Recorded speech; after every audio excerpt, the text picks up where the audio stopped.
up, everybody? It's your girl Toyzilla. Read a book. Now, I know y'all be thinking to yourself, sometimes y'all don't want to read a book, but you feel like you want to be that type of person who says, yes, I like books. Well, fret no more with me reading the book for you out loud, so you ain't got to hurt your little eyes or whatever. We can read this book together with the sound of my beautiful voice. Alright, so if y'all haven't liked or subscribed before, give it a little listen, and then you can do it after, but make sure you do. Or you can do it right now. It's okay, I'll wait.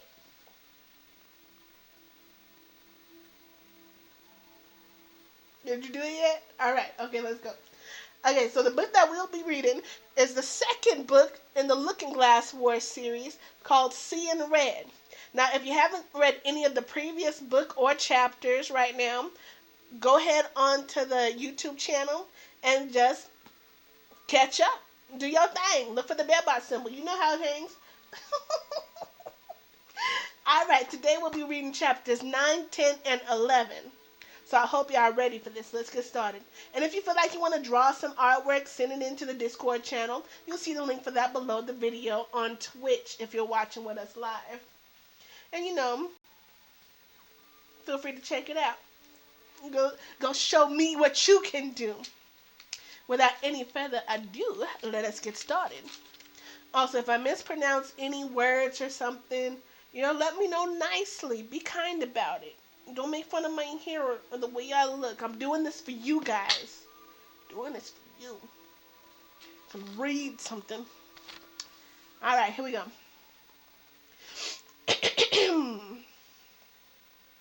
Chapter 9. Atop the second highest peak in the Snuggle Mountains, at a military base overlooking the Valley of Mushrooms, card soldiers armed themselves with AD-52 projectile decks, fortified the grounds with orb cannons and whipsnake grenade launches. The latest communication from Doppelganger's headquarters had informed them that there was no discernible pattern to the attacks on other outposts, no strategic principle by which the general could deduce which base would next come under siege. 7 other outposts had already been destroyed. The card soldiers had no intention of becoming the 8th. They cautiously walked patrols, stood their lines. Yet there was no sign of glass eyes or anyone else, no sign of life whatsoever unless they counted the wind and the scudding clouds. They were remote enough from civilization that, if not for the shadow cast over them by Talon's Point to remind them where they were, they might have supposed themselves the lone community in the world. Isolate in the vast, unpopulated upper reaches of the sky. Talon's Point was the highest peak in the Queendom and thought to be unreachable by ordinary means. The winds too fierce even for the 2-person crafts operated by one Metropolis sightseeing firms. But unbeknownst to the nearby card soldiers, it was here, on the only upsurge of land closer to the heavens than they, that an extraordinary Wonderlander had taken up residence, who had wanted to utterly remove himself from his responsibilities, to wallow in the fact that he was not first and foremost a milliner, but a man. He had fought against this for so long, struggled to subordinate every impulse, every desire to the dictates of millinery duty. It had been futile to try. He knew that now. He had helped Princess Alice ascend to her rightful place on Wonderland's throne and been granted leave, packing only enough provisions to last the journey, planning to forage for food on the lower parts of the mountain as needed. He came to Talon's Point wanting time and space and solitude to mourn the loss of Weaver, a woman he loved more than he had realized. Completely severed from his responsibilities for the first time in his life, he unburdened himself of his millinery backpack, took off the long, battle-scarred coat that had been his uniform for as long as he could remember. He unhooked his millinery belt and unlocked the cuff that held his wrist blades in place.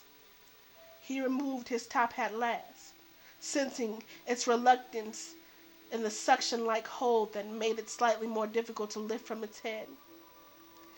He arranged all of his millinery gear in a neat pile and set it aside, doubtful he would use any of it again. Far from the bustlings of Hart Palace, yet within easy sight of Alice's imaginative powers, if she but knew where to direct them, the legendary Hatter Madigan, unflinching in combat, role model of the duty-bound stoic for all those born to the millinery, was allowing himself to feel. Long before he had chosen Talon's Point for his intimate rendezvous with Weaver because it was presumed to be unreachable, untrodden by Wonderlander and Borderlander alike, it would be safe from trespassers. He'd made the first visit alone, by means of blades pulled from his backpack, scaled the sheer cliff that towered up to the summit of Talon's Point, where he discovered a ridge wide enough to support a small transport, and in an outcropping of ice-glazed rock, a cave that could comfortably accommodate two. Weaver, the millinery's sole civilian employee, would never be able to scale the cliff, he knew. So over the course of several following visits, he used his wrist blades to bore an upsloping tunnel from the cliff's base to the cave at the summit, pressing his whirring blades into the mountain, his entire body vibrating with the friction as they churned bedrock to pebbles and flinty dust. He had brought Weaver after the tunnel was complete, showed her by what floor to recognize its entrance, and where he stowed the fire crystal she could use to light her way up to the cave. They had never been able to spend as much time at their refuge as they might have liked, Hatter being too busy with his duties to Queen Genevieve, and Weaver with her lab work. But what days they had carved out for themselves on Talon's Point were all the more treasured for being infrequent. Welcome hours of respite from the daily tussle and wear of living, rare moments of relaxation for Hatter, the only time another living being had seen him slow off the cloak of stoicism his position forced him to wear. But now Weaver was dead, murdered by Red's assassins, as had been every member of the former millinery. What better place to indulge his mournful reminiscences than at the hideaway that most reminded him of her? Because in a way, the pain of her absence, the loss of her, was a living thing. It had a life inside him that he wanted to coddle, to nurture. Weaver's dying was her final physical act, the last thing she'd ever do that would impact him.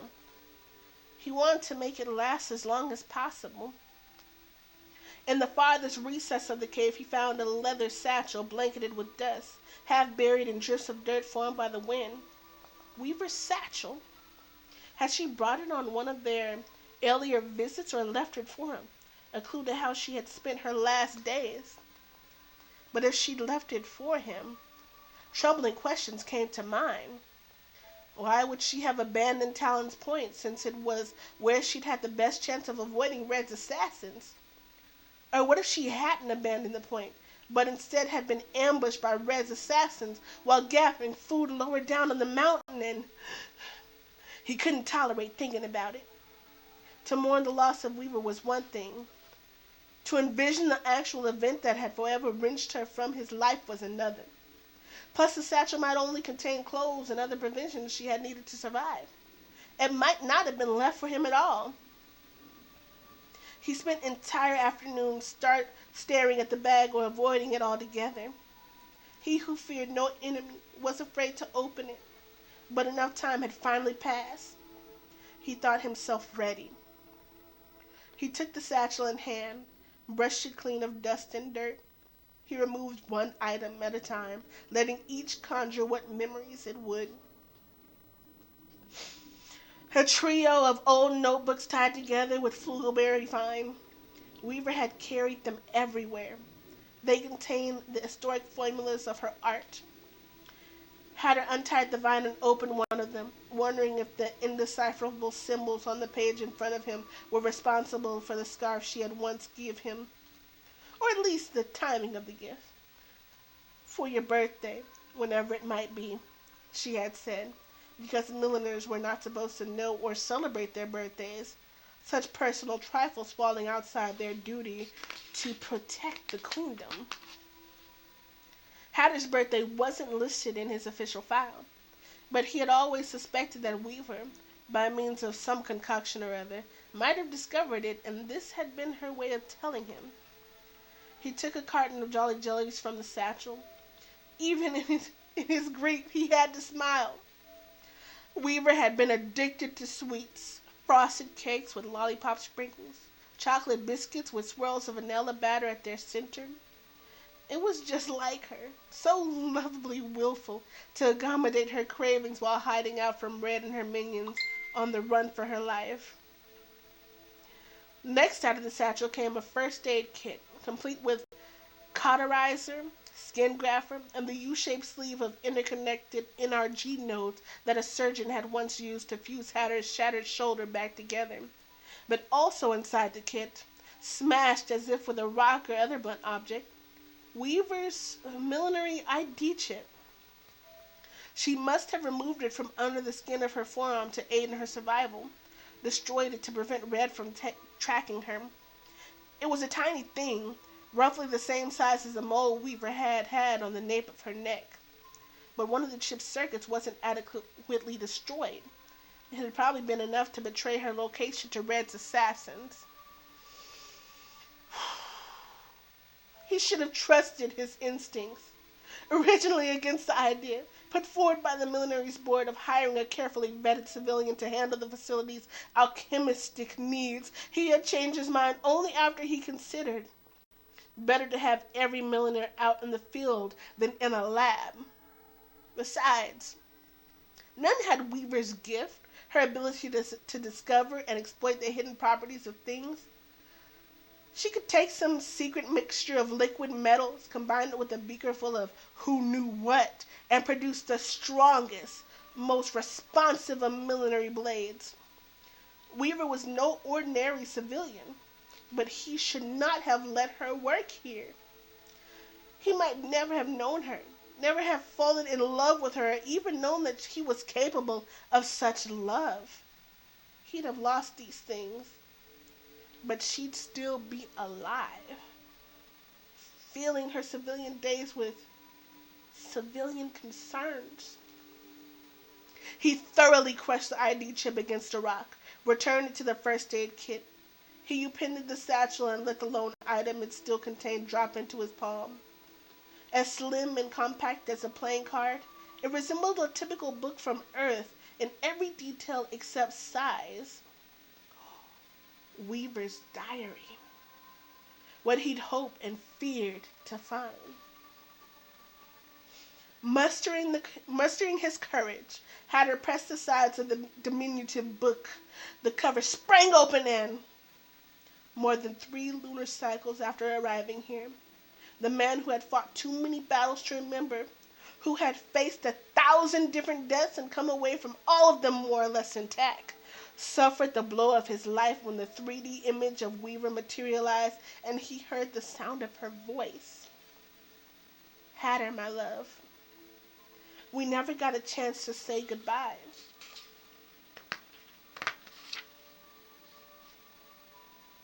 Chapter 10. Whoop. Most Continuum travelers had to concentrate on their destinations to keep from being projected out of a looking glass portal at some undesired location. Portals were stationed throughout Wonderland. The interlinked channels they created could prove slow going for inexperienced travelers who might enter a portal with the intention of visiting the Unnatural History Museum across town, only to find themselves projected out of one at the end of their block. Navigating the continuum took time and practice. But on this particular day, at this particular hour, even the most skilled travelers were helpless. Commuters streaming home after a long day at work, families returning from visits with friends or relatives. One moment they were traveling along the continuum's network of crystalline byways, the next they were shot out of the nearest looking glass like cannon fodder, their limbs flailing desperately for purchase on something, anything. One metropolis descended into tumult. The cries of the injured, the breathless reassurances and urgent calls of those rendering first aid, the bawling of frightened children, the moans and prayers of the superstitious who thought a sky raining wonderlander signified the end of the world. All was shock, confusion, pain, in the midst of which lay the girl who had caused it, unconscious, untended to, and unnoticed by everyone save two borderlanders on an illicit errand for their king. Whoomp! A bright hot force knocked Molly unconscious as what few splinters remained of the once beautiful chest fell from her hands. Catapulted out of a looking-glass on Theodora Avenue, she landed hard on the quartz and pyrite molded pavement in front of a pet store full of squawking tunnel-birds and screeching lizards.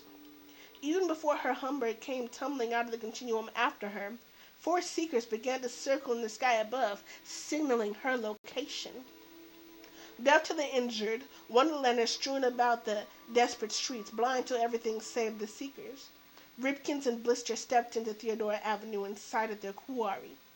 As they approached, Ripkins shook his head, dismissive of the young bodyguard. What could Arch want with her? Blister said nothing, not one to try and guess Arch's motives the way Ripkins did. What did he care of motives so long as he got to use his gift of touch to hurt people? He noticed Molly's Humberg on the pavement and picked it up. He had never seen a milliner's hat in operation before, but with the instinct of one given to all things military, he flicked it and flop! It flattened into a razor-edged shield. Ripkin scanned the scene. No one was watching. Lucky them. Are we supposed to be impressed? Blister scorned, returning the Humberg to its original shape. Excuse me. Ripkins took Molly's limp body in his arms, laid her over his shoulder, and Blister led the way through the alleys of the city. Not until the assassins had crossed back into Borderland did they make contact with their king, who was in his palace with his ministers when the alert came and Blister's face hovered before him. We have her, the assassin said. Chapter 11. Alice walked purposely. Alice walked I'm getting tongue twisted. One more time now. Chapter 11. Alice walked purposefully through the palace's night-dimmed halls, through 3 staterooms and as many parlors, trying to convince herself that her sole aim was to become more familiar with her new home, but can't I even admit it to myself? She was looking for Dodge. To seek him with her imagination's eye had felt like spying. Now if, and when she found him, she would feign surprise and say that she was simply exploring the palace, familiarizing herself with its well-appointed rooms, glittering floors, tumbled stone staircases that resembled frozen waterfalls, hand-hewn balustrades, and spacious landings. She stepped out into the courtyard. The sunflowers and poppies slept under blankets of dew. Moonlight glinted off the war memorial's obelisk for the anonymous dead. The hereafter plants, whose pistils resembled the faces of Genevieve, Nolan, and Sir Justice Anders, cast wistful shadows across the walk. Something sniffed, moved. Just as Alice realized who it was, standing with bowed head at Sir Justice's grave. Dodge. He whirled around, the point of his sword aimed at her throat. Not the warmest way to greet your, she was about to say queen, but changed her mind. Friend. He immediately sheathed his weapon and fell to one knee. I apologize, Your Highness. You surprised me. You surprised me, she said. He expects an attack even here. He is too ready to fight. I wish you'd get up, Dodge. You don't belong at my feet. He looked as if he wanted to argue the matter, but he stood, saying only, I thought you were with the Heart Crystal, helping the military bases defend themselves. For better or worse, she'd stopped aiding the outpost when the reinforcement decks had arrived. She had needed to find him. Dodge nodded toward her parents' graves. I'll let you have some time alone. No, stay, she said quickly. I was only walking around. She flapped a hand to take in the whole of the palace. I'm trying to get used to this place. Really? He tugged at the lapels of his guardman's coat, adjusted the weight of his sword. Then if Her Majesty will allow me the honor, I would be pleased to accompany her on a guided tour. Mm. She would tell him nothing of the tour Bibwood had already provided. Her Majesty will be pleased to have your company, she said, if you give over your formalities and call her by her given name. Alice, he said, and offered his arm. They entered the palace and walked for a time in silence. Nice to have the warmth of him so close. Try not to feel guilty, the both of us strolling along as if card soldiers aren't battling for their lives on the queendom's outskirts. I was worried, Dodge, she said. Back at the crystal chamber, the look on your face at the possibility of Red's return. No one wants to lose you again to an all-consuming vengeance. No one? Say it. Tell him. Me. She felt blood rush to her face. Hoped that he couldn't see her blush in the half-light. For an interminable moment, his only response was the click-click of his heels on the marble floor. Then, when you first returned to Wonderland, Alice, I didn't understand why you weren't angry. I thought you should have been twice as vengeful as I was, since Red murdered your mother and father.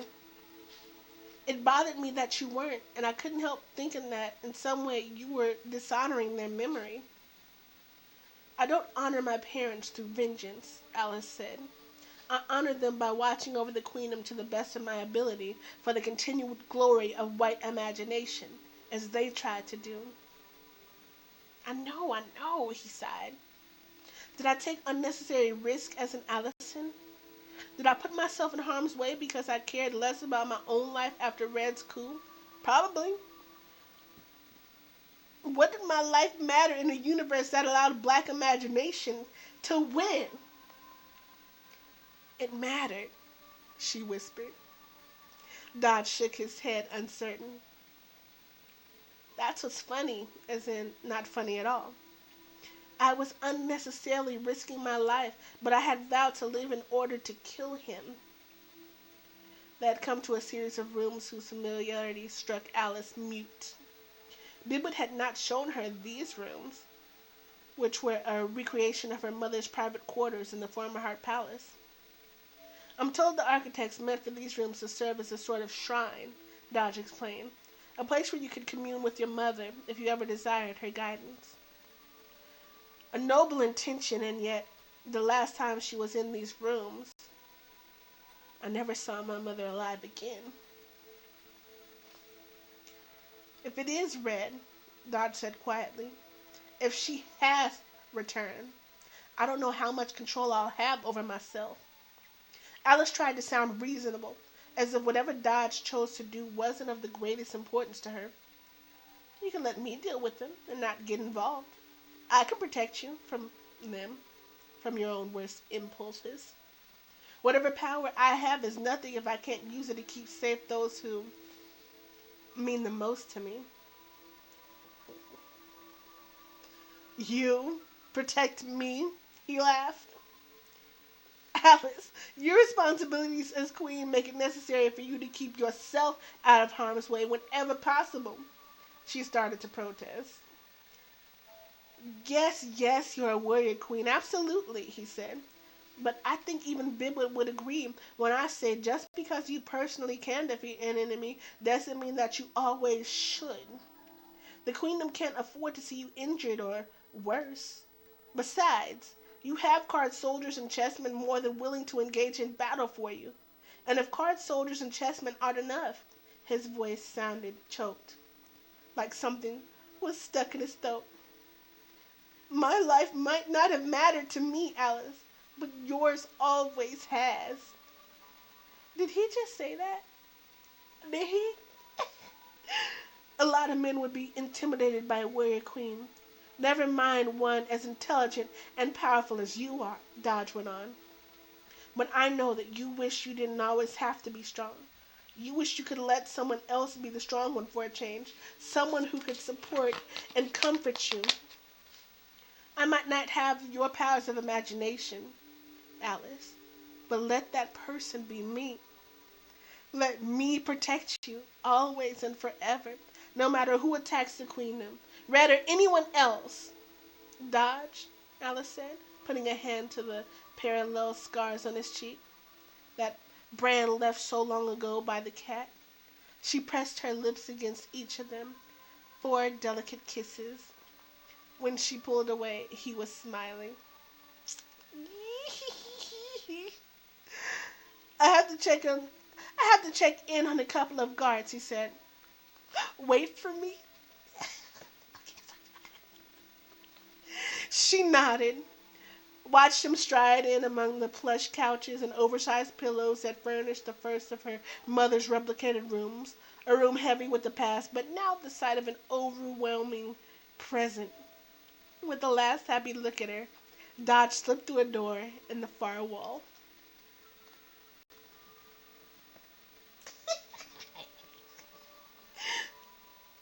His ears stiff with alarm, the veins in his skull pulsing faster than usual, Bibbert let his hearing guide him. He followed the sound of their voices through half the palace, and last rounded the corner and saw them. Alice at the threshold of her mother's quarters, Dodge stepping rather proudly towards the guardsman's balcony that overlooked the courtyard. He hurried up to the queen and spoke with breathless urgency. Alice, glass eyes have entered the city. They're on our streets. On our, and there's something else. The crystal continuum. She didn't give him time to say more, turning her imagination's gaze on Genevieve Square, where Wonderlanders were being launched out of the looking glasses with such speed that they smashed through shop windows, upset tarty-tart carts, knocked unsuspecting shoppers to the ground, and sent skittish spirit dames galloping off uncontrollably with their riders. On the corner of Timon Street and Wondertropolis Way, Alice watched as a small transport in the midst of boarding its passengers were slammed on its side by a knot of Wonderlanders jettisoned from the continuum. And even Wondronia grounds, normally the site of so much pleasure, was not exempt from the hailstorm of Wonderlanders. Alice witnessed dinners and cocktail parties thrown into disarray as continuum travelers crashed onto tables, bars, dessert carts. She had to defend her realm with all the imagination she possessed. The sooner Red and her glass eyes were put down, the less opportunity Dodge would have of succumbing to revenge, of risking his life for the sake of killing. Don't tell Dodge, she said, and sprinted down the hall. Bibbert stared after her for several moments, worried that she might not yet be ready to again battle her aunt when she was supposed to wait for me.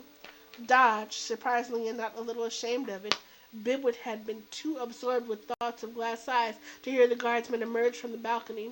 Who was, he managed. Alice. Oh, was she here? I've been looking for her myself. From the folds of his robes, Bibbert retrieved the menu of the Lobster Quadrille, his favorite restaurant in the city. I have a pardon that needs her signature. Dodge squinted, suspicious. Is that right? With your acute hearing, Bibbert, you can usually find anyone you like. Bibbert considered running off. He had never been a good liar. The only way to keep news of the glass eyes invasion from Dodge would be to avoid the young fellow's company, for surely the guardsman would pry it out of him otherwise. But, Mr. Bibbert, sir, Mr. Bibbert, the Walrus butler came waddling toward him from one of the ballrooms. I hoped you've had better luck than I, said the creature, because I've had none, not the tiniest bit. No, indeed, I cannot find the queen anywhere. I was just with her, Dodge said. I'm sure I can find her for you. Behind Dodge's back, Bibbert shook his head at the walrus. No, shh, say nothing. But the poor animal was carried away with worry and woe. Then you must tell her, Mr. Dodge. Oh, it's bad news, very unfortunate. You must inform the Queen Alice that the glass eyes have invaded Wondertropolis. Before Bidwood could stop him, Dodge was halfway down the hall and his sword drawn. "Tell Alice to stay in the palace," he shouted, and kept running. And that, my friends, is the end of chapter 11. Oh man, I hope y'all enjoyed that as much as I did. I can't wait to see what happens next. Again, this was Toyzilla, and we're reading book 2 of the Looking Glass Wars series, Seeing Red. Till next time, everybody, show me that artwork. Goodbye now. Your girl Toyzilla is out. Peace. Bye-bye now.